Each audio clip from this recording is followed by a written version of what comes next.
Good morning. This is Mark Armitage at California State University, Northridge. I'm here in the confocal microscope room in the suite of microscope rooms here at the top of Chaparral Hall, 5434 Chaparral Hall, where I've been for almost 4 years now, teaching, training students and faculty on the complexities of microscopy. Here I am in front of the SP5 Leica confocal microscope. And there's one last chapter to write for this iDino story, and it has to do with my employment here at the university. I chose to sit in front of this microscope for one reason, and that is because the university filmed me sitting at this microscope for about 12 hours, providing training information for prospective students and users of this instrument. In fact, if you go to the CSUN or Cal State University Northridge CSUN biology website and go down to the lower right hand corner of the biology page, you'll see a picture of this part of the microscope. If you click on that, it will take you to a whole series of videos and tutorials that they produced while filming me for training here at the university.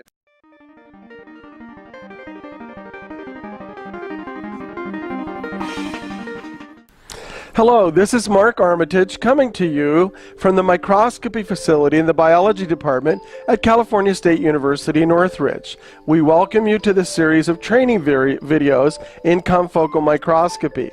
The purpose of these videos is to train you on the Leica SP5 confocal microscope, which you will be using during your experiments for your projects. Now, we want to thank the Keck Foundation for their wonderful support of our department.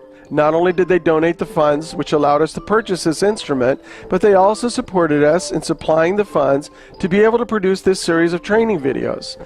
These videos are hopefully going to accelerate your training. You can watch them over and over. There are quizzes you can take, and that will hopefully give you a foundation so that when you come in to work with the instrument hands-on, your training will be accelerated. During this series of videos, you will see a monitor behind me, a high-resolution monitor with images and text that are supportive of the concepts that we're trying to teach. The images that we're using on the monitor and in these videos are courtesy of Nikon Microscopy University. We want to thank Nikon and Nikon Microscopy University for the opportunity to use their images during the training portion of these videos. They have a wonderful website which you can Google, just Nikon Microscopy University, or go to the link that you see on the screen right now and take advantage of the host of tutorials, interactive tutorials, and training videos that they have on their website.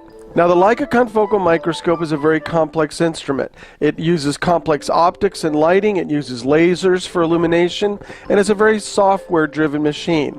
So before we start training you on the Leica, we're going to go to a standard compound upright fluorescent microscope to teach you the basics of optics, lighting, and fluorescent microscopy. I wanted to let you know that my position here at the university, I'm told, has been terminated. This is within close association of the publication of the Triceratops paper, which I'm going to discuss in a second. But before I do, I thought I'd read a couple of letters of recommendation that were given to me by professors here at this university. This first one is dated from about 6 months ago, June 12th, 2012. To whom it may concern, regarding Mark Armitage. As chair of the Electron Microscope Confocal Microscope Committee, I've been working with Mark since he took over the position as director of this facility. We were fortunate to be able to recruit Mark for this position. He does a masterful job in developing the facility and microscopy programs. He trains many students and faculty on the microscopes and has tremendously increased the use of the facility. His work on increasing use of the confocal microscope has been amazing. Mark runs the facility with training programs with rigor, care, and great expertise. He is currently producing a training video that will help in training the numerous users.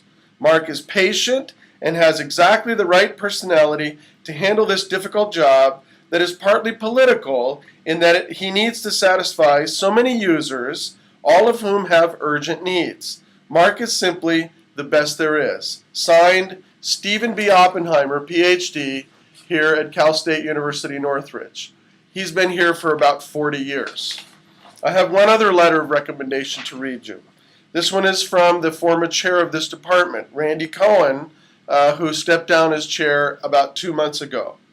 This is dated 3 weeks ago, February 5th, 2013. It is my extreme pleasure to recommend Mark Armitage. Mark has been working as the microscopy technician for the biology department since January of 2010. His hard work updating the department's microscopes, providing training for faculty and students, and his passionate dedication to his job is praiseworthy. In all my 20 years as professor, including 4 years as chair at CSUN, it is obvious to me that Mark is one of the best staff members in the history of the biology department. He goes on to discuss the things that I've done in this laboratory. He ends with this statement: besides his intelligence and microscopy experience, Mark displays an uncanny sense of patience dealing with both faculty and students. One of his job functions is training in microscopy and histology. His day is often filled with patiently training individual faculty and students on all microscopes, especially the confocal, and histological techniques. Because of his knowledge and experience, Mark is contacted frequently for his advice and knowledge of all things microscopy by other departments in the university. The bottom line is that he performs his job efficiently and meticulously. I applaud him for his tireless dedication to both the biology department and the university. Sincerely, Randy W. Cohen, Department of Biology. Why do I read you these letters of recommendation?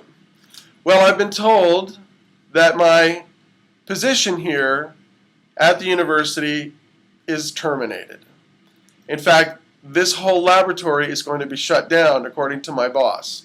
Now, there's a little history here. As you know, we've been discussing the soft tissues and triceratops horn in this video. And there's a series of events that happened to me here that I think bear repeating. In December of 2012, I had my image of bone osteocytes from the triceratops horn published on the cover of American Laboratory. Several days after this was published, one of the professors here at Cal State Northridge, biology, Dr. Ernie Kwok, came in and banged on my lab door, and he said to me in a very agitated manner, "There will be no religion at this university and in this department. There will be no religion." And of course I asked him, "Well, Ernie, what is unscientific about soft tissue in dinosaur bone?" And of course the meeting did not end amicably. About 3 weeks ago, the final article of the Triceratops soft tissue was published online by Acta Histochemica. 4 days after this paper was published, I was told that this laboratory had to close and that my position was terminated. I'll let you be the judge if that was coincidental or if it was because of some of the professors here at CSUN.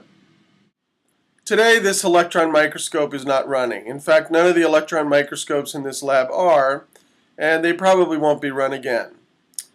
Because I've been told that this entire laboratory and my position are terminated, and this is gone now as a resource from the biology department here at California State University, Northridge. So I have some advice for you if you're a student here, or maybe you graduated from this university and you have a position here, or you have some involvement with the biology department here at California State University, Northridge. Do not reveal that you're a creationist if you are one. You certainly shouldn't publish anything that embarrasses the university, such as I did by publishing the paper in Acta Histochemica about the soft tissues that we found in the Triceratops horn from the Hell Creek Formation in Montana. You want to avoid several professors if you can. I understand that you might have to take courses from them, and this is my own personal opinion, but I think you should be careful and be wary of the following professors: Dr. Ernie Kwok, Dr. Cheryl Malone, Dr. Cheryl Van Buskirk, Mary Pat Stein, Dr. Mary Pat Stein. Those, in my mind, are the top four that are looking for reasons to eliminate creationists from their universe here at California State University. The biology department is an evolutionary one. It is not open to new ideas or fresh science thinking. They will not be embarrassed by someone who has the stamina to stand up to them and to show scientific evidence to the contrary to the things that they want you to believe about evolution. So I just say this so that you'll be careful in your career. You know, I'm over 60 now. I probably have another 20 good years left. So it doesn't really bother me that they're terminating my position. I have plenty of work to do and plenty to keep me busy.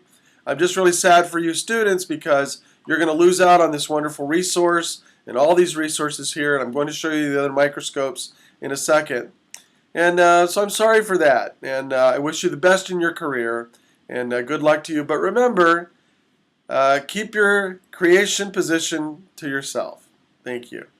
So this is one transmission electron microscope that I installed here at the university in Chaparral Hall, 5434. This is a Carl Zeiss EM10 transmission electron microscope, and I actually successfully converted it to a digital instrument using a digital camera and the iMac as you see here. So we can capture images right off the microscope using a digital camera, and so we have eliminated the use of film and the need for a darkroom with this microscope. This happens to be a JEOL scanning electron microscope, which I installed also here in Chaparral Hall 5434. This is for low power exterior magnification of specimens, and I also successfully converted this microscope to a digital microscope, and so we can take pictures right off the microscope using a digital camera and computer rather than using film and the darkroom. So I've been very proud of the fact that I converted these microscopes to digital, and students can get images very quickly and put them on their thumb drive and take them home and do their posters and other work with this instrument. Finally, here at Cal State University Northridge, we have the Philips CN10. This is also a transmission electron microscope, which I had moved across from Citrus Hall and installed in this room. We're in the process of converting this to digital, but of course, if my position in this lab are closed, that will terminate. So again, it's been a great ride. I've had a lot of fun working here at Cal State Northridge, preparing these instruments for use with students and faculty, and doing the research projects and publication that we've done over the last 3.5 to 4 years. So this is Mark Armitage signing off, probably for the last time from the biology department at California State University Northridge. Thank you.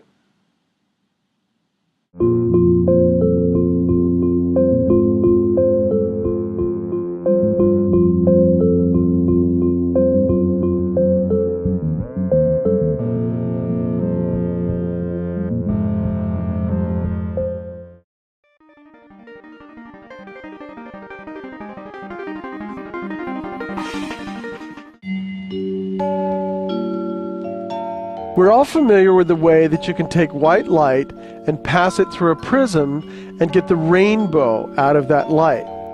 That shows us that white light is comprised of all those colors of the rainbow. Each color is a specific wavelength. So UV would be something around 300 or 320, blue would be 420, green would be 520, and so forth. Each color has its own wavelength. Now this is important in fluorescence, because in fluorescence we are exciting a specimen with a short wavelength of light, and the specimen will glow in a longer wavelength of light. That's called fluorescence.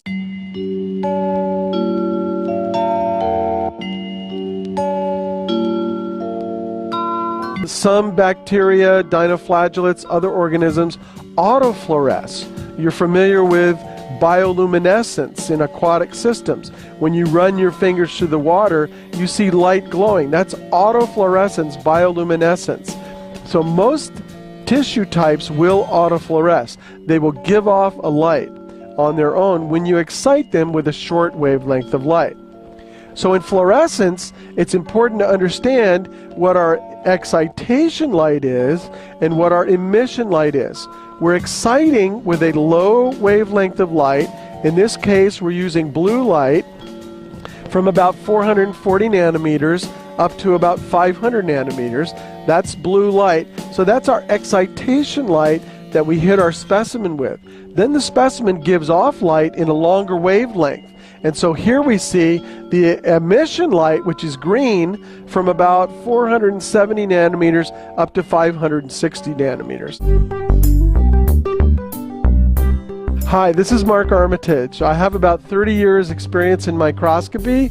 Just to give you a little background, I started out as a laboratory technologist at the University of Florida in the neurosurgery department of the teaching hospital there at Florida. And we taught practicing neurosurgeons how to do microneurosurgery. So we used operating microscopes, and I was hired out of that lab by Carl Zeiss, the microscope manufacturer that's about 150 years old. So I traveled all over Florida and the Caribbean, servicing and selling Carl Zeiss microscopes. After that, I was hired by Olympus, and I did the same with Olympus for many years. And then a microscope company moved me from Florida to the West Coast, and I've been in California since about 1984. I learned electron microscopy during the course of my master's program, and I was trained by Dr. Richard Lumsden, who was the dean of the graduate school at Tulane University and a world-renowned parasitologist. So I learned a little parasitology, enough to be dangerous, and I learned a lot of electron microscopy. And since then, I've had many publications, both in light microscopy and electron microscopy journals. I came here to Cal State Northridge to rebuild the electron microscope laboratory, which had been shut down for some period of time, and we've successfully gotten 3 electron microscopes running, and now we have this beautiful brand new confocal microscope that you're learning to operate. So I've had a lot of fun in microscopy. I've seen a lot of different things, been to a lot of different places and laboratories, and I hope you enjoy the time that we spend on these videos. Thank you.